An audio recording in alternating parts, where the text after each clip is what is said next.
I'd like to call the special town board meeting of April 24th to order, and I want to start off by saying to the board and to the public that last meeting I ended public hearing, and I could have done it a little better, and I do know that sometimes I get a little short-tempered, so I do work on that, and I will continue to.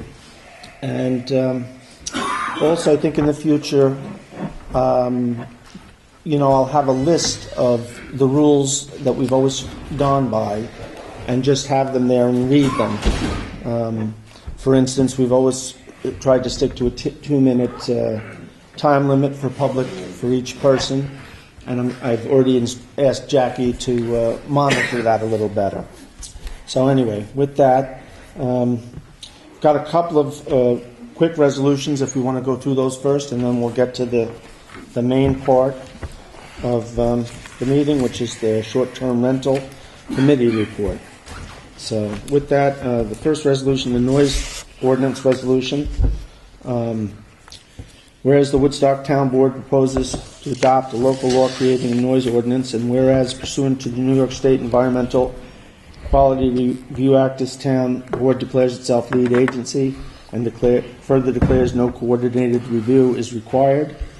And whereas the Woodstock Town Board held a public hearing on March 20th, 2018, and reopened the public hearing on April 17th, 2018 to receive public comment, and whereas adopting a noise ordinance will enhance the quality of life for residents of the town of Woodstock and will have no adverse environmental impact, therefore be it resolved that the supervisor is authorized to complete and file with the town clerk a negative declaration of environmental impact.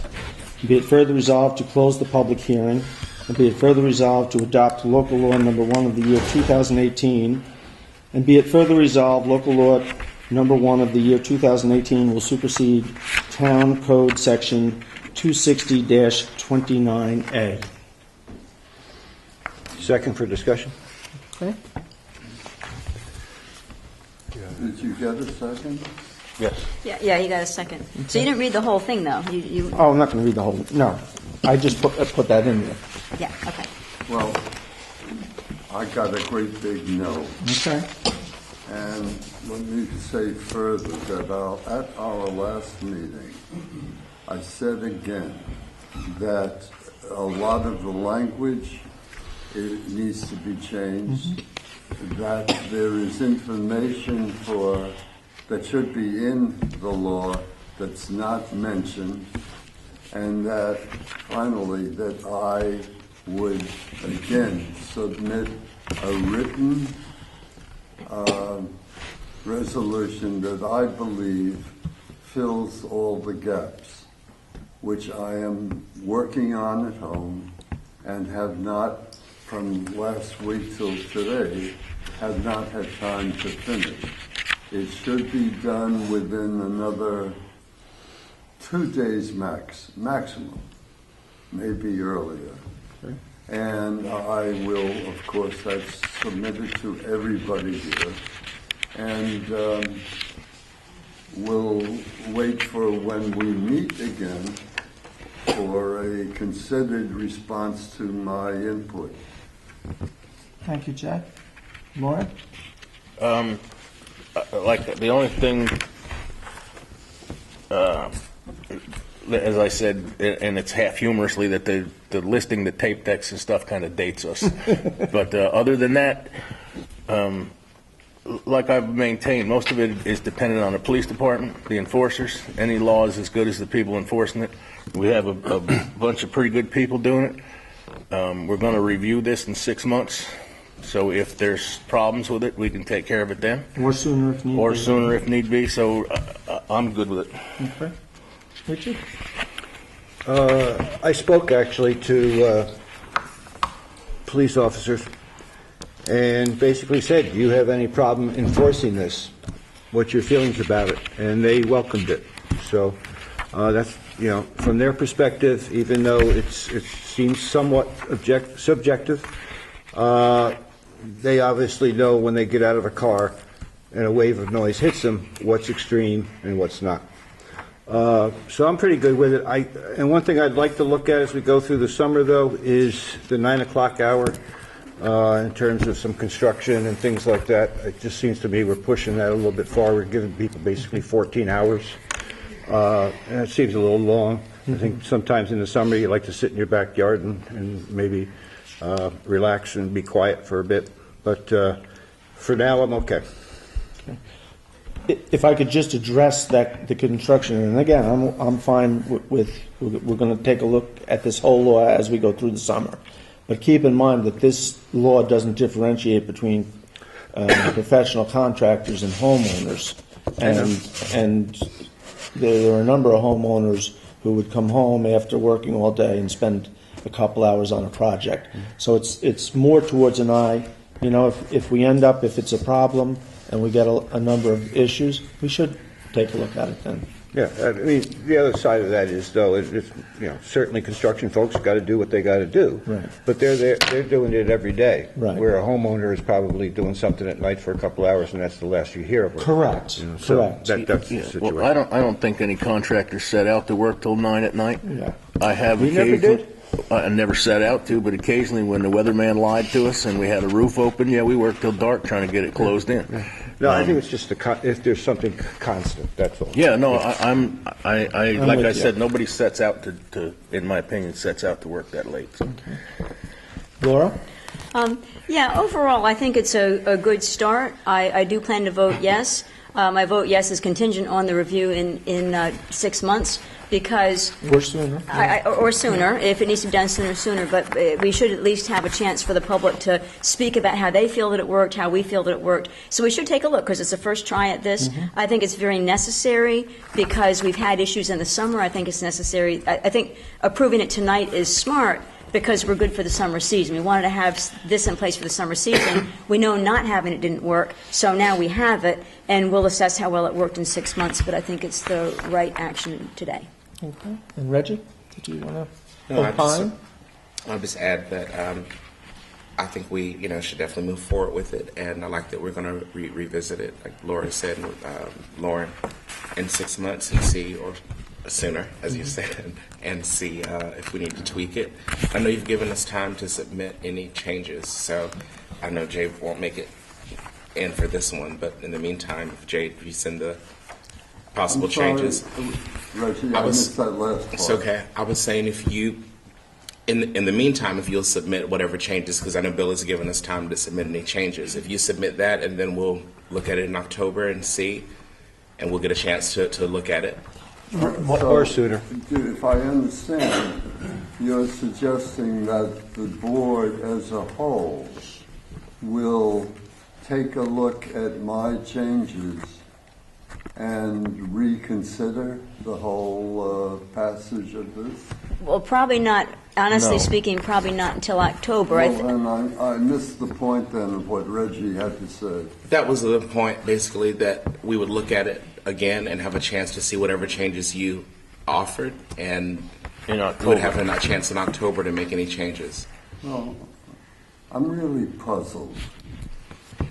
I'm extraordinarily puzzled.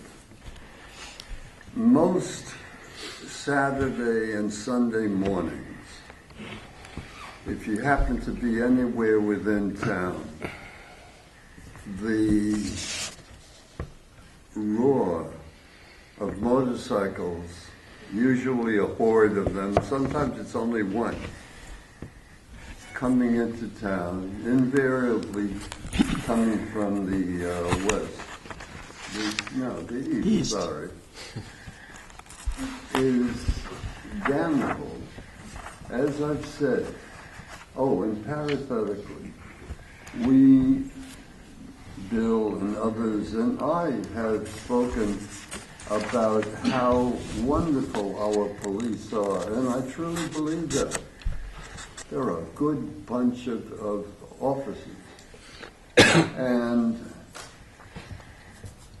since I have gone into the police station over and over and over and told Clayton or whoever was in charge at the moment about these illegal mufflers which is why they're so damn noisy. Not once, over all the years that I've been in Woodstock, has anybody come out to check the veracity of what I've said.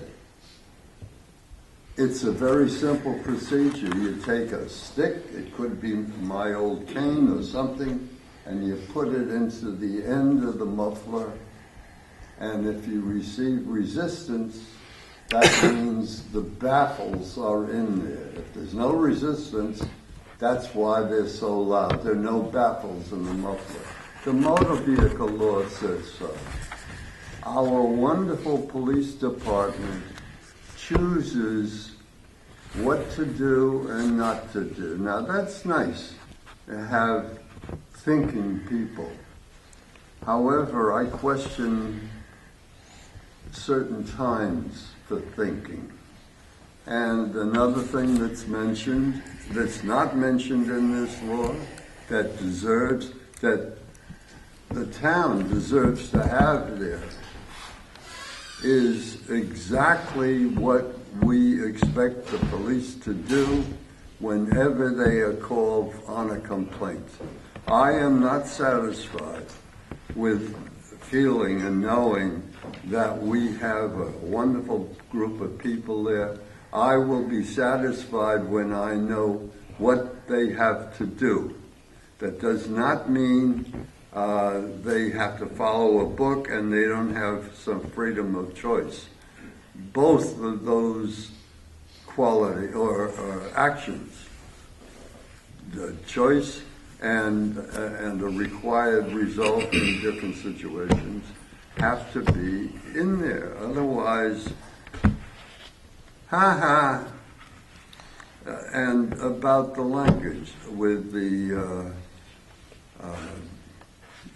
I've forgotten, I get so turned on by the law as it is now says unnecessary law. I've several times asked and submitted clear, specific language. Unnecessary. What's unnecessary to you is not unnecessary to me. So should we argue further about that and have and waste a lot of time? No. We should have language that is explicit. I'm sure our most famous writer here, Ed Sanders, knows the meaning of that. He could not have become as widely read and popular if he was using just any old word.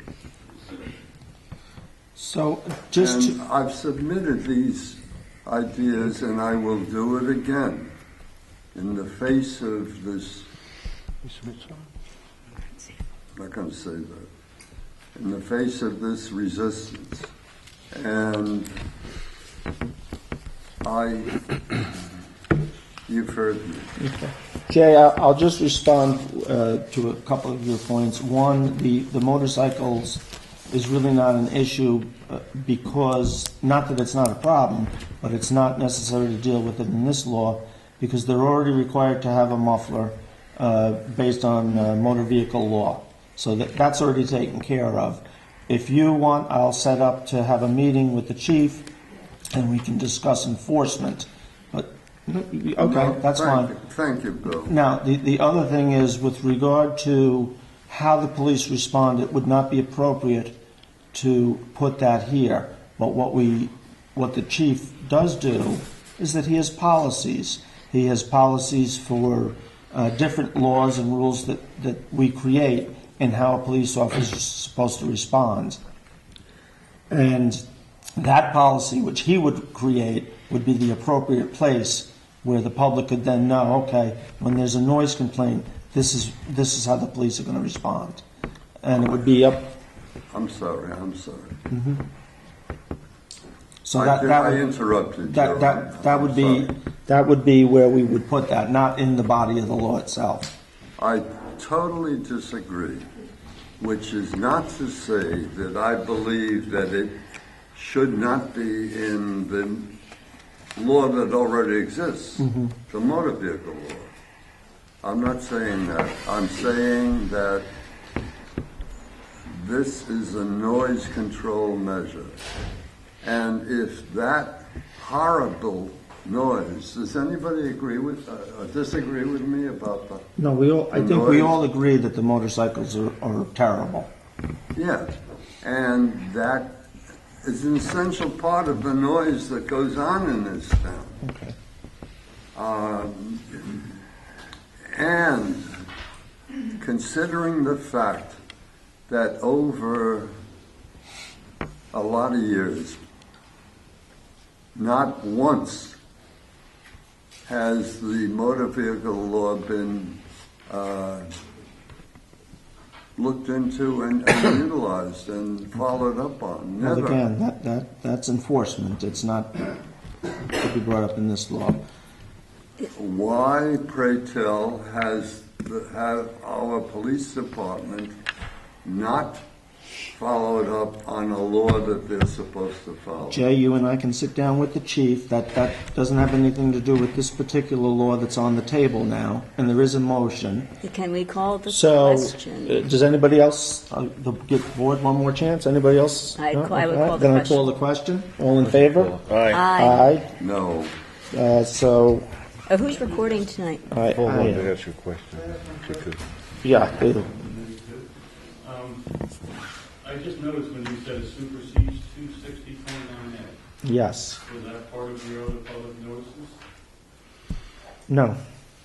Okay. Is that a change to the zoning law, Yes. which is secret? So the planning board gets a comment period? The attorney said no. I'll look into that. Okay, so then it says no.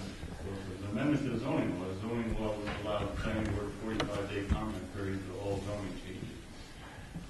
The second question is, if not, then we as a planning board, when we have a use come before us that requires a special use permit, right now it could be a cultural facility, a day camp, and those uses have amplified sound. Okay, so right now we go to supplemental standard. Okay, that says that the sound can be in an enclosed structure, the structure has to be air conditioned, we can regulate different hours. You can regulate all that. You still Well, can. under what part, if you're taking 269.29 away, which is the... A. No, A. A. Okay, A, that's the only part that deals with noise, B is with fumes and odors and different obnoxious stuff in town. So if you take 260.98, which is the decibel section of the zone, okay, when you go to a supplemental standard, those supplemental standards are based on 260.9A. So if you take that away, what do we base our supplemental standards on? What are they You based can on? still. I spoke with Therese. Paul, I'm not going to sit here and argue all day. We can look into this.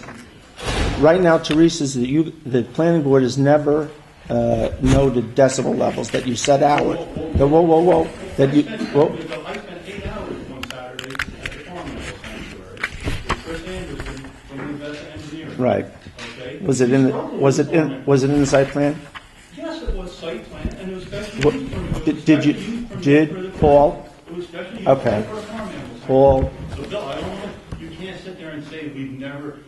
did you specify a decibel level in Yes, this? we did, and the This reason we is did. not what Therese told me. Well, then you go back to the farm, okay, we'll have to research the records, because if you go back to the farm animal sanctuary file, they spent a lot of money for Chris Anderson to come there. We spent 8 hours, we set up 3 different points, and the purpose for that was to determine if their music for the special event was in violation of 269.29A of the decibel section. I spent an hour and a half with Chris did a whole report, Okay. based on the decibel, so if we didn't use it, Paul, that report is- I spent an hour and a half with the planning board clerks today discussing this, and the feeling was after the meeting that this would not Well, restrict. you talked to the clerks, but you did not talk to the people who sit at the table. I've had multiple conversations with John. And what did you think? John didn't know anything about it. When we talked last Thursday at the meeting, no one was. All right, Paul. I'm just saying. I'm happy to sit down and discuss this further with you in the office, Paul. Thank you. I just think if you would have advertised it differently, public, because this would have not been my first meeting here, Bill. Okay. Couple more resolutions. So if someone would second Can I this, just ask a question on that? I'm sorry, I don't want to belabor it, but where do you go from here on that question? That is, I'll talk again with the attorney. We'll continue this. 6 months, if you don't, if it doesn't work, then what, you're going to go back to 26929A? No. You're changing the whole zoning. No. You're rewriting We're the not, zoning. we're not. You are too, because you're amending the law. We're not changing the whole zoning. You're taking 269, you have to take out every other section that pertains to it. You can't leave a section in that deals with the noise section of the law and take the noise regulations out. Paul, we can sit down. And you- Paul, we can sit down and talk about this. Thank you. Okay, thank you. Be it resolved to accept Kathy Longyear's resignation from the Justice Court as of Friday, April 20th, 2018, and further be it resolved to rehire Kathy Longyear as part-time court clerk as of April 24th, 2018, at a rate of $20.45 per hour. Second. So, you know, we went through this about 2 months ago. There was some issue with Kathy and the deferred payment fund and accessing money. So, enabled to access this, she has to resign and then be rehired. So that's the rationale and the reason behind this. All in favor? Aye. I'm sorry, Richard, did you? Who? Laura. I second it. And we're damn lucky to keep her. Yes. Absolutely. Absolutely. Be it resolved to waive the fees for the library's net zero presentation at the Mexico Hornback Community Center, May 21st, 2018, provided that the meeting is free and open to the public, and provided that the space is left in the condition in which it is found. Second. All in favor? Aye. Be it resolved to hire Chris Maragudakis, full-time seasonal summer help for the maintenance department at $13.34 per hour, starting in April 24, 2018 through July 22, 2018. Second. All in favor? Aye. Aye. And last, be it resolved to hire Gerald Mellon, part-time seasonal summer help for the maintenance department at $13.34 per hour, starting April 25th, 2018. Jay, was it second? Yes, aye, yes. All in favor? Aye. Aye. Okay. Richard, I am going to turn this over to you now. Well, I'm not really running it, no. Okay. You don't know, I told you that. No. Okay. So, But I'll get it started. yeah, that's what I mean. Tonight we're going to discuss part of a report the Short-Term Rental Committee has submitted to the town board. Let me thank the committee, Ed Sanders, Paul Schultes, I saw Laurie here, Laurie Obersacker, Kerry Muldoon, Mr. Rose, and myself. Richard, could you please open up the volume a little Okay. more? So let me first thank the committee, because there's a lot of work and there's a lot in here. We're not going to get through it all tonight, and this is just, as we saw it, a discussion to start us off. There's no decisions being made here tonight, as I understand it. It's basically to let the board to start airing out their feelings and their opinions on a number of the things the committee has put forward in a basic overall STR framework. So the first thing we're going to do is to go through about 20 points or so that the committee has set forth. They're not necessarily in order, but they all relate to the beginning of regulation on the short-term rental market. So we can begin with number one and see if we're all in agreement with that one, which is simply the definition of short-term rental is a dwelling unit or rooming unit rented to transient guests for less than 30 days. Okay. And just clarification, that includes a hotel. Huh? That would include a hotel, right? Because that's a Does. dwelling room unit rent transient guest. So a short-term rental does include Right, hotels? but the last time when we discussed this, when we made a presentation a couple months ago, there was people asking questions about, well, I go to Florida for the winter and I rent my house out for 3 or 4 months. That doesn't fall under this, okay? It's a long-term rental. It's a long-term But that rental. wasn't my question. My No, I question. know. No, Okay. I said yes. Oh, I'm sorry, yes. So would it be good to mention it Bill includes said that. hotels? I don't know whether other people would have the same question. No, there's stuff we don't have a hotel, for one thing. And second thing, there's already stuff in the zoning law that approaches some of this stuff. So. Well, okay, just if I had the question, others could have the question. So you asked if anyone had a question number one, and my question was, does it include hotels? You said yes, and I just thought it might be handy to note that. That's all. So I would just add, and because Richard and I talked about this earlier, I think the hope tonight was that we would get through the bulk of the first 3 pages and agree with concepts, not necessarily iron out all the fine Specific details. wording. So there may be things that, Well, the concept, that is kind of a concept, is does Yep. it include hotels? And the answer is yes. and the answer is yes, and there are definitions in the zoning law for that. Okay. What the committee envisions, number 2, is that there be a registration process. So number 2 is property owners and their agents, hosts, may not operate an STR without annually registering with the Woodstock short-term rental office, each unit or rooming unit. And sorry for not sending my comments ahead of time, so I apologize. But anyway, so I would just look for definition for unit and rooming unit. Yes. But you're agreeable to the... I'm agreeable the to concept, yes, but those terms should be defined, I think. Well, okay. We're not going to discuss an actual number tonight, but in our discussions with Airbnb, the lawyer from Airbnb way back, they actually turned us on to formats from other towns where the towns have actually limited the number of units that can be rented. Okay? You put a cap on it, in other words. I don't know that we're going to get into the actual number tonight, but number 3 is a cap of blank units, and the town board will determine the number will be made available for STRs. Once cap has been reached, a wait list will be formed on a first-come, first-served basis. Just let me interrupt you for a second. There are 4 additional copies. If anybody wants a copy of this, come on up and... I didn't make too many of them. I didn't know how many people, but help yourself if you want to take them and hand them out. Please. I can also ask Kerry to put it on the website. Yes.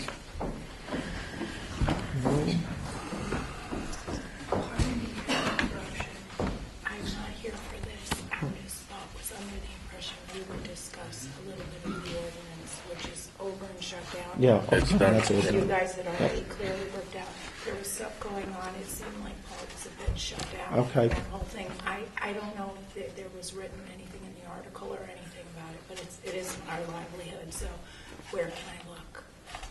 I thought you people were going to be here and discussing it further because there was no resolution. Okay, well, if you call me tomorrow, I can get you that information. I mean, We're not talking, we were in the STRs I know, now. but you guys went by it so quickly. Yeah, but we had a whole meeting last week. We had 3 public hearings. Three We had three public hearings Please forgive me. previously. It's just tonight. No, Okay. no, we didn't. Thank you. You're welcome. Briefly, I object to any whispered conversations. Well, I didn't whisper. Yeah, okay. I have Okay, if we're ready to talk back to this, I had Yes, a number thought on 3. number 3. So my one question about number 3 is, would a previous STR have priority? So every year, there's a cap each year, and the next year, once the cap is reached, there's a wait list. My question is, if somebody's an STR this year, will they have a pre-registration period so they can be first in the door for the next year, and then not just like a lottery system that, oh, I did it last year, but now I'm out because I just didn't get it in time? Will there be a pre-registration for an STR from the previous year if they had no violations that allows them to have a better chance of continuing on? And if anybody on the committee who wants to always chime, Paul. I kind of felt that we felt that once you were registered, you kept it. Yeah. Yeah, it was just, Registration either lapsed or there was violations, and then the next person in line would be the... Okay. But it's an annual renewal. Yes, there's still an annual fee. Use it for either a membership Okay. or for a lapse, you keep it. Right. The fees, but the registration's in place. The same person would keep their number, re-register every year, so that they'd be guaranteed.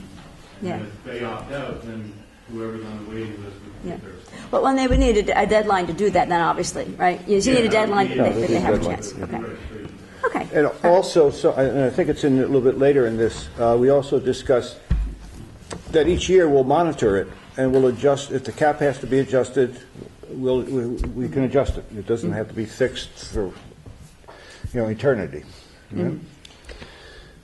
The third, I would just say, I agree. I mean, once somebody's on the registry and they've invested some money and have this, for lack of a better word, business, I wouldn't want to see them tossed up in the air the next year and not have to be worried about whether they're going to get the approval or not. Right, they should have like 30 days or some kind of set time limit to. Right. we can also work something in if they've stopped doing STRs, if they're not going to do it anymore, they can notify the officer in charge. Right.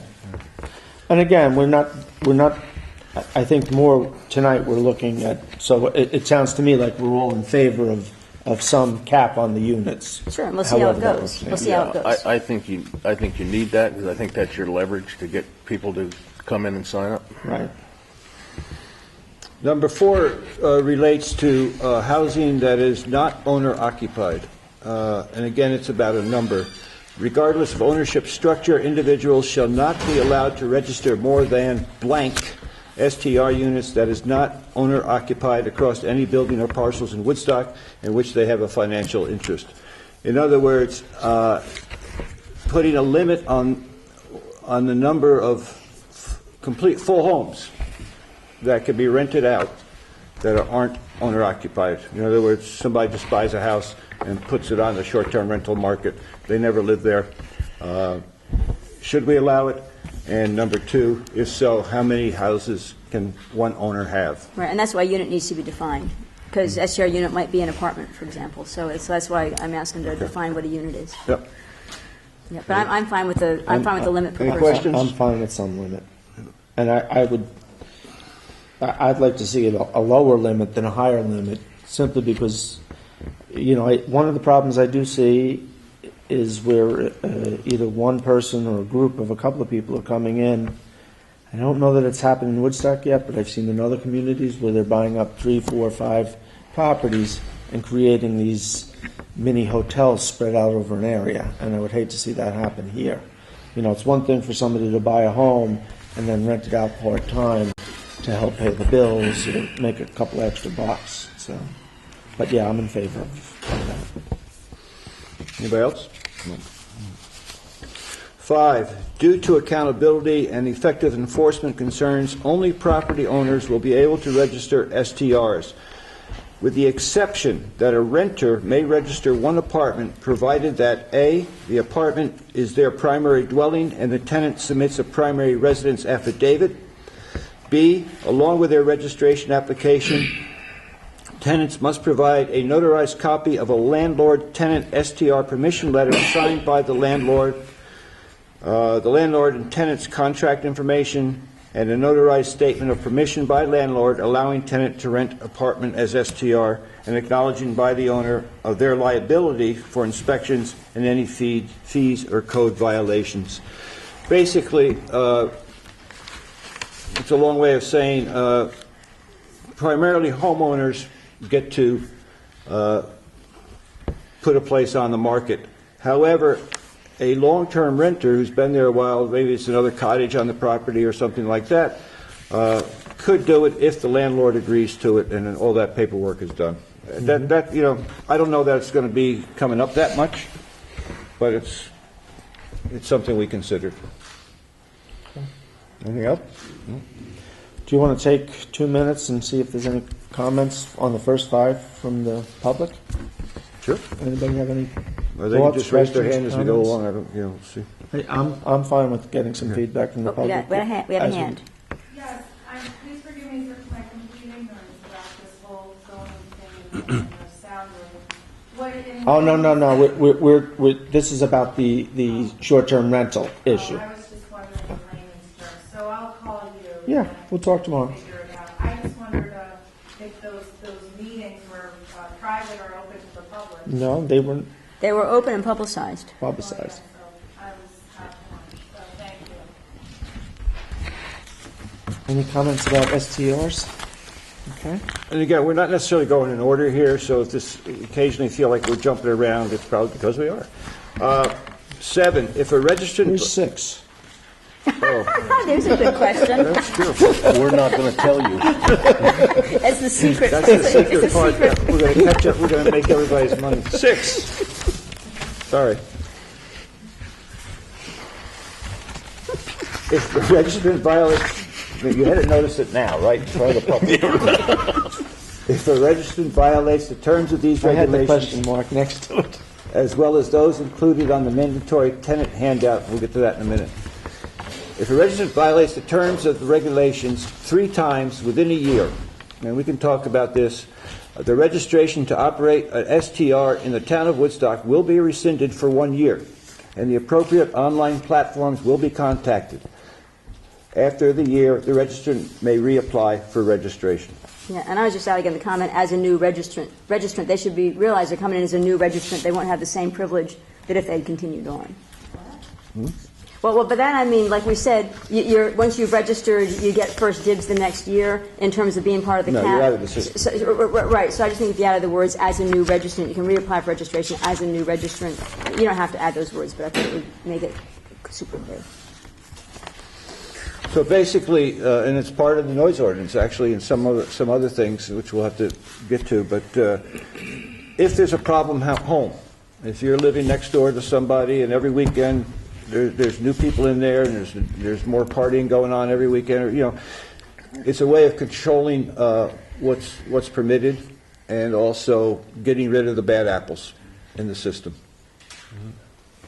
I should add, because it talks about online platforms. One of the problems we were facing here is because there are so many, how do we track them down? How do we know where everybody is? Okay, how do we know that McKenna here is renting out 3 apartments or 3 cottages? And how do we know this? Well, we can go online and go through all the platforms and try to find them, which is time-consuming and almost impossible. What has happened is, and I brought this up, the committee discussed this, but luckily we're getting bailed out by the county in a way. Mm-hmm. There is software. There are companies who produce software that monitor across all platforms. All right? They give you the name, the owner, the property owner, the addresses, all that stuff, what platform they're on. It's expensive software that the county is investing in. But the county is going to make that available to all the towns in the county that want to make use of it. So we will have a way of tracking everybody, which becomes important when it comes to registering these things and making sure we got an orderly control over it. I don't know if they're actually going to let us use it or if they're just going to, I think really they're going to provide us with the list and it'll be, well, whichever they work. Yeah. There's a committee being formed that's going to discuss how it's going to work. At the form. And I believe that they're looking at it, getting it updated on a monthly basis. Yeah. So this is going to be. They bought the Cadillac version of this. I think it's $25,000. Yeah. So we'll be able to do that. That was one of the things we wrestled with as a committee. We're going to talk in a minute about having a short-term rental officer. How is that person going to know who's renting what? Mm-hmm. All right. This computer software that the county is purchasing will allow us to do that. Dave? I just had a question about when you were determining who would get these licenses or whatever. Are you going to have like a lottery or is it first come, first served? We discussed first come, first serve. Well, I mean, maybe there's a better way of doing it, but that's what we discussed. The board hasn't settled on anything. Well, those are the words here, though. First come, first served are the words that are in the document today. Right. All we've settled on is that there should be really some cap, some limit. And again, that'll all get fleshed out by the board and by the committee. So if you have opinions on the best way to do it, we're all ears. I was just curious how you were going to do it because it seems to me one way may be unfair to some people and like some blowback for it. Mm-hmm. Would you think a lottery would be better? I don't know. I'm just asking the question because I wasn't. Well, until we get the list from the county and get an actual total, maybe the total will be a lot less than we think, and our cap would be, whatever is existing at this. Do you have some ballpark figure for a cap? Did the committee come up with that? We had kicked around ideas from like 200 to 300 to 400. Norm? I could just sorry. I'm sorry. We do know, Dave, that in Woodstock, through just Airbnb, and it is 250 units. Okay. Now, they could be on multiple platforms, but Airbnb has 250 Woodstock listings. Paul, and Paul. Are you Norm. suggesting a limit on the number of vacation rentals in Woodstock? We would have a limit on, what the board is talking about is to have a limit on the number, yes. On the short-term rentals, less than 30 days.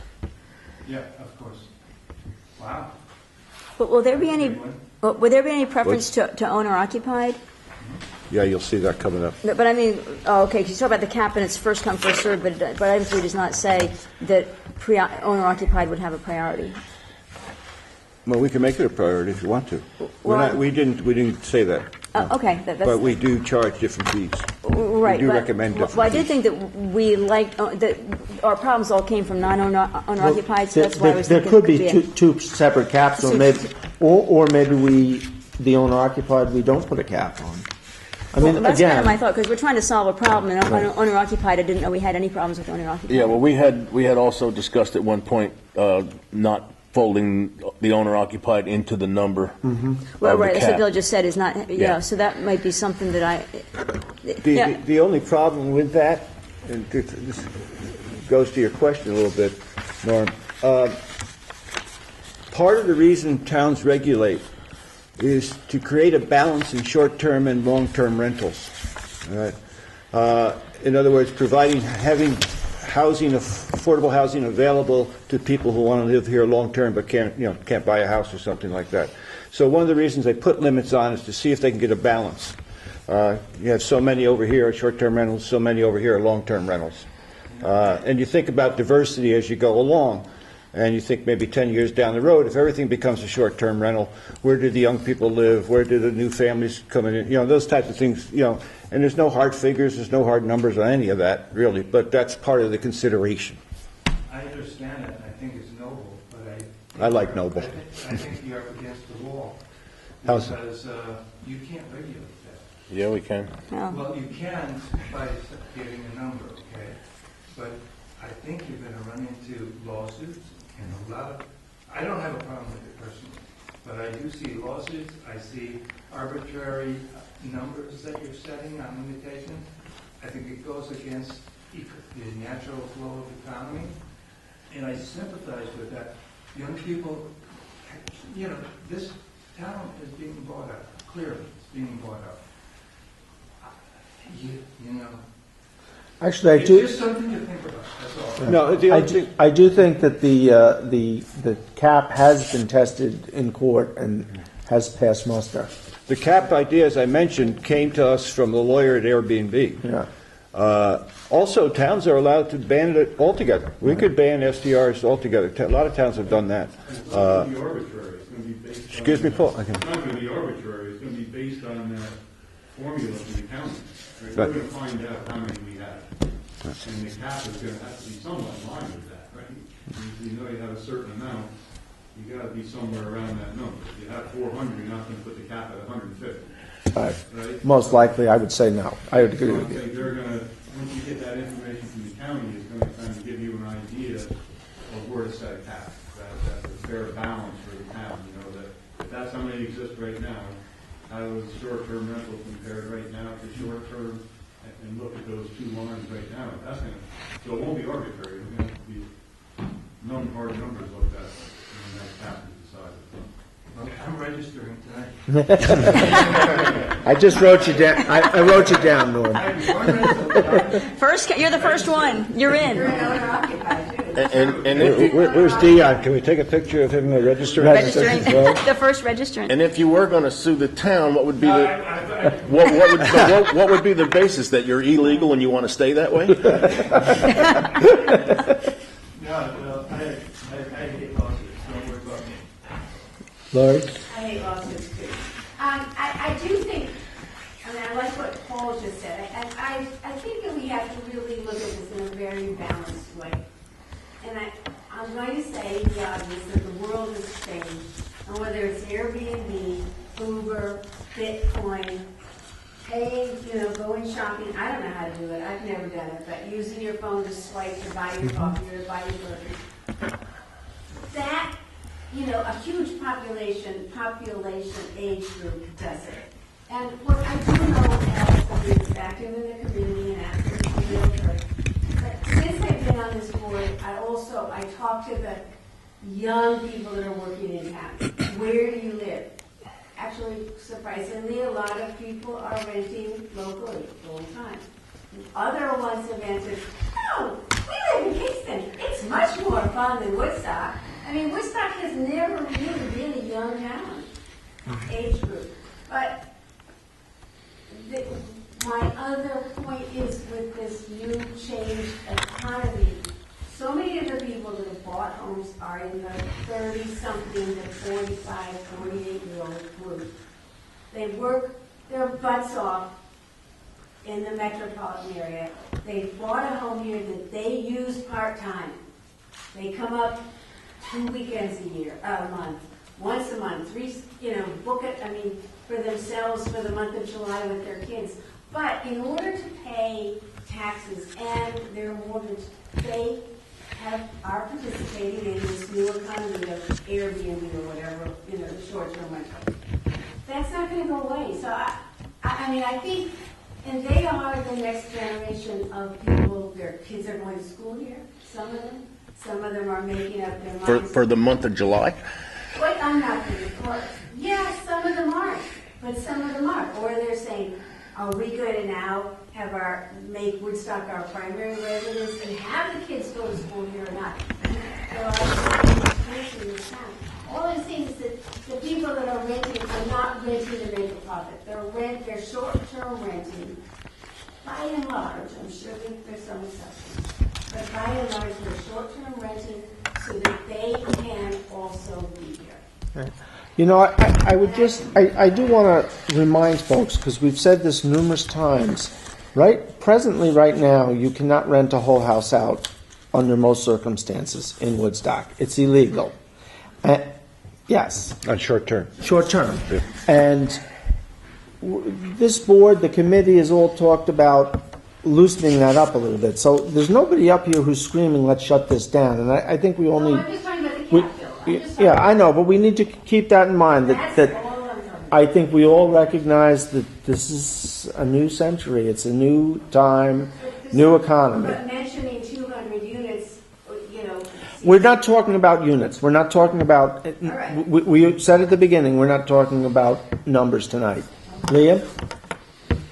Member of the generation that you're talking about.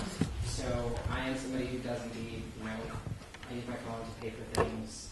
I have used Airbnb before when I've been traveling. I just moved out of Washington D.C. after 5 years there to move home to Woodstock. I love Airbnb. I think it's something that is incredibly useful. Like I said, I have used it. However, I do want to point out that there is a severe problem in the effect on the value of property, which is that property values in Woodstock are rising, and long-term residents. We're talking about attracting new term. We're talking about bringing new people to our communities, and we're talking about the 30-year-olds. But at some point, those people are actually not my generation. I'm of the generation that's anywhere between 30 and below, and we have less purchasing power. We have less money. We have almost no savings. Only 2% of the country has even a decent amount of savings. My generation certainly doesn't. And we are less likely to be able to afford to buy a car, health insurance, or even a home. The value of property is rising, and we're seeing even long-term residents who are older than myself being forced to leave. I know of a young couple who just moved to Kingston because they said that they could not afford the property. They could not afford the property taxes here. As much as I understand that we want Airbnb, and I certainly have no issue with it, I have an issue with the fact that it is dragging people actually out of this town and is only allowing certain people within a certain economic bracket to be here. So I would say that in terms of a cap, whatever the amount within the county is, my public comment is do something a little bit above that, but a cap is necessary because the fact is that it's going to come to the point where you only have a certain economic bracket, and in terms of building a community, a diverse community, that doesn't do that. That actually ruins the community, because what it does is it pushes out long-term residents who have been here, who have built their lives here. My own mother is being forced to sell her home because she can't afford the taxes. That she's been here for over almost 30 years. I was born and raised here. It is ridiculous that I cannot come back to this community and buy a home, buy a car. So as much as I understand that there is a reason for having this, and I will say again, my mother even did Airbnb to try and stay in her own home.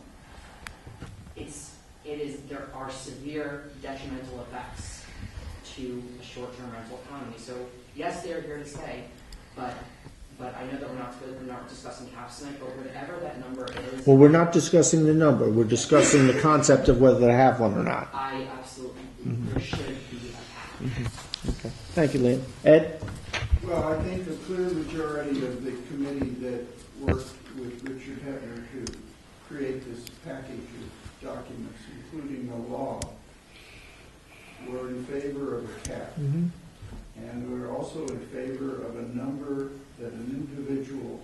of empty houses that an individual or company can own and rent out.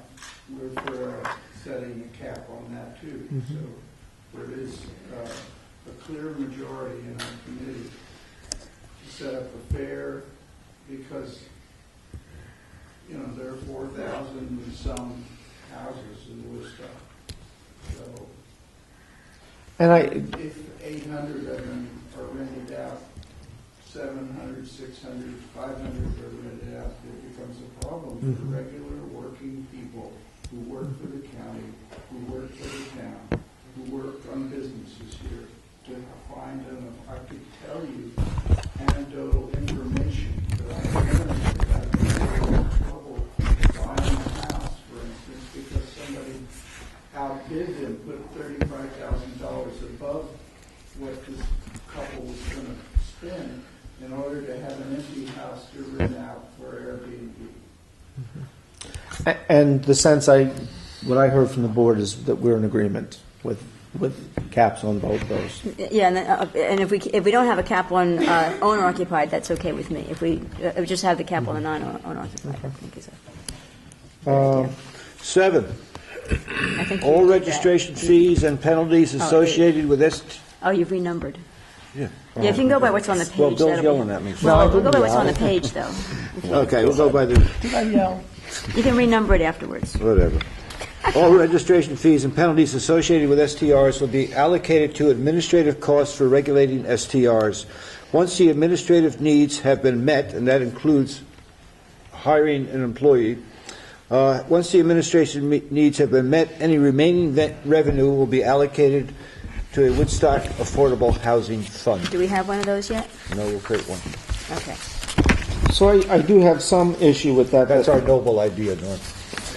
It's a very noble idea. It is. I think we have to be a little careful here, because the general fund, first, this is all coming out of the general fund, and there will be other costs associated with STRs, for instance, policing costs. With the increase in STRs, there may be an increase in the calls that police get to respond to that. Also, maintenance. I mean, the more folks that come through town, the more you're dealing with garbage pickup and other issues. So, I'd be a little careful. We don't. Well, the opposite. Hold on, just sure. let me just finish. And I'm not arguing yes or no. I'm just throwing out ideas to think about. We don't typically earmark any other revenues, regardless of where they come from. And to some degree, we would be tying the hands of future boards. Every year, the 5 board members sit down and make a budget, and even though the supervisor presents the initial budget, it takes 3 members to decide. So, The opposite of that is if we regulate it properly and it works, we may have less problems. Yeah. So there's less enforcement needed and things like that. But I'm not also, opposed to enforcement. Yeah. Okay. I'm sorry, who's talking? Do you think it would be useful to add to number 7 the terms, if a registrant violates any of the terms of these regulations as well as those? I think. And what happens? They lose their registration? Pardon? And what happens? They lose their registration? Well, yeah. For one violation? You have a penalty here 3 times within the year, blah, blah, blah. Right. I'm thinking that if a registrant violates the terms of these regulations, a lawyer could find a way around that. Well, he only violated this one. Yeah. Actually, that's kind of what our lawyer had a question about. Yeah. There's also talk a little bit later on of almost like a board, like a ZBA type board that has authority to act as a review board for this. I don't know. Yeah, you may be right, Jay. he thought it would be better if it was the elected town board that Yeah. acted as the arbiter, or I don't know if you want to put that on the town board. or a court justice, but not an appointed board. Also, the attorney did have some questions and really thought we needed to be careful about, penalizing people like that. So, Well, I'm not saying we shouldn't do it. If we can't penalize, then we have no teeth. So We just have to make sure we flesh that out properly. That's all. Just one last thing. What was I going to say? This is also, this part about the Woodstock Affordable Housing Fund is sort of just a push or a flag that says we have to try to get serious again, because as Liam says, property values are going up. And no matter what this regulation may do or not do eventually, all right, those values probably aren't coming down. And people are still going to be, people on the lower income scale are still going to have trouble finding a place to live in Woodstock. So we do need to think long-term about that as well. And that was just kind of a nod to that factor. Paul wanted to say something. Paul? Yeah, well, to that point, one of the ideas that is coming up in the comprehensive plan is that there's going to be a recommendation for a long-term housing board, because one of the biggest response in the survey was everybody wants affordable housing. I guess still next to them. But when Mark Clay did his presentation to us, he came up with a fee of $140,000 on a low number of units based on a reasonable yearly fee. So we thought, once you paid a separate salary to a registrar, and like you said, over time, it should run smooth. I mean, the first couple of years, it's going to take a while, but after that, so with the additional revenue, we thought it would be great for the town of Woodstock to actually step up and help maybe some local people through that fund that work in the stores. Because if you sit down and try to rent an apartment, you need first, last, security. A young person, just to rent an apartment needs $3,000. And that's a big step for someone that's working in a retail store. So our thought was, if we have the additional revenue, now if we collect it, so I hope it doesn't end up in a line item in the general fund. Because it's a separate fee collected for a separate purpose, right? So I don't know how that works, but I would hope that that fee doesn't end up getting rolled over in like the cell tower and all the other buildings of the general fund. And that we can actually use the money that's collected for people that are making a revenue on long-term rental or short-term rental and help people with long-term. Because those are people investing it for the short term. It would be nice to see some of their money help the young people get set up in an apartment. And they work in town, they live in town. I mean, there's qualifications, but the idea was that this board helped. Let me clarify what I really meant, what I said. My bigger issue was with dedicating all the costs to regulating the STR administration, because again there are other costs associated in the general fund, like the police. The idea of an affordable housing fund, I think, is a great idea. And actually, this is a little off topic, so I'll just briefly mention it. But Deborah Dewan has talked to me. There's a tax, I forget the name of it right now. I know Red Hook has implemented it on houses over a certain, maybe the median cost, but you can set this. We've looked at that too. What's the name of it? I forget. It doesn't sound very inviting. It doesn't sound what? Very inviting. Oh, it's like a luxury tax on. Yeah, when you buy a house over 700, pick a number. Some number. 750, then you pay more than everyone else. There's a little bit of a tax. But what we could do is, so what Red Hook does is they use that to buy open space. Woodstock's pretty fortunate in that we have a lot of government property that's going to be designated open space forever.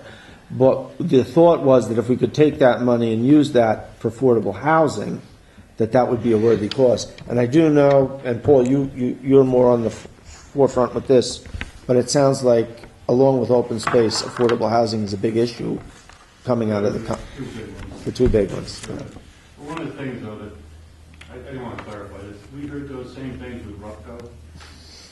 You know, Harry Baldwin made it sound like there was going to have to be a SWAT team if they moved in. You know, you were going to wait on 375 for another half hour. You know, Woodstock School was going to be inundated with kids. So, Paul, none of that has come true. you sat through the whole thing. You heard every complaint. Did any of it come true? No. There's no traffic at Playhouse Lane.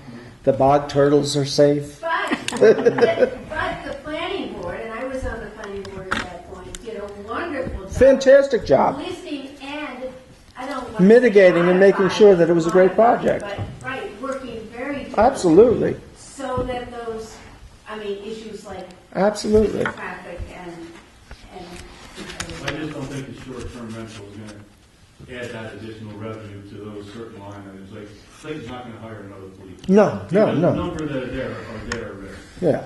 So if you're going to deal with the noise issue, it's always going to be a big one. Right. That's parking. I've seen one here too. Okay. So I think we all like the idea, though, of some affordable housing fund. Did I hear that? Yeah. Tax credit or something would be nice. But I think part of our hope was, as Paul mentioned, is that coming out of this somehow, or coming out of the comprehensive plan, is that we, whether it's through committee or however it gets established, that there needs to be a long-term commitment to some type of action on affordable housing. Because this regulating STRs just isn't going to do it. It's not going to solve the problem. So. Look, I'm not going to say I have any answers, but I fought long and hard for Rupco. So I'm as committed as anybody to see them. I think that project has just brought diversity to our community and wonderful new residents.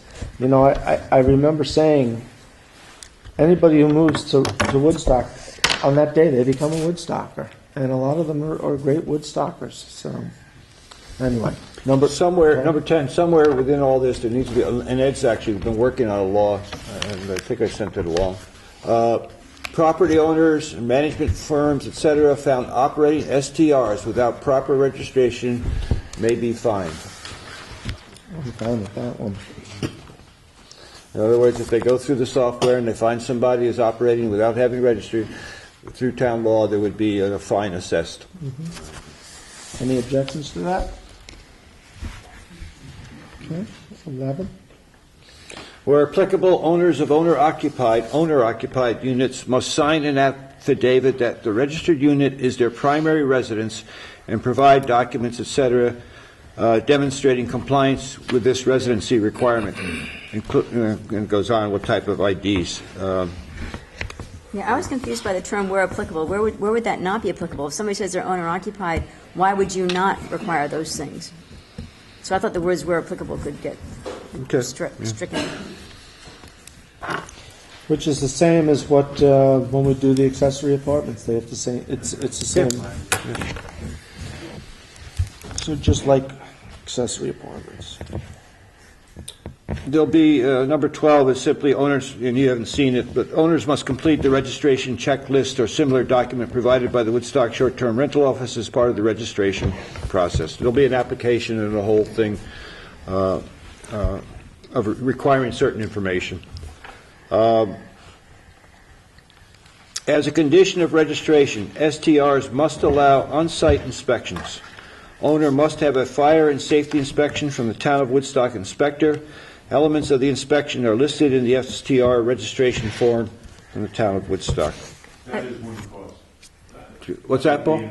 Huh? That's one cost that would be in the Yeah. line item budget. Right, except for the fact that But we'd be billing there could be a fee for it, though. Yeah, There is, could be yeah. a fee collected, and probably should be a fee collected for that, so it'd be self-funding, so to speak. So you're right, I agree with you, it'd be a line item in the budget, but it may be, in addition to the registration fee, you have to get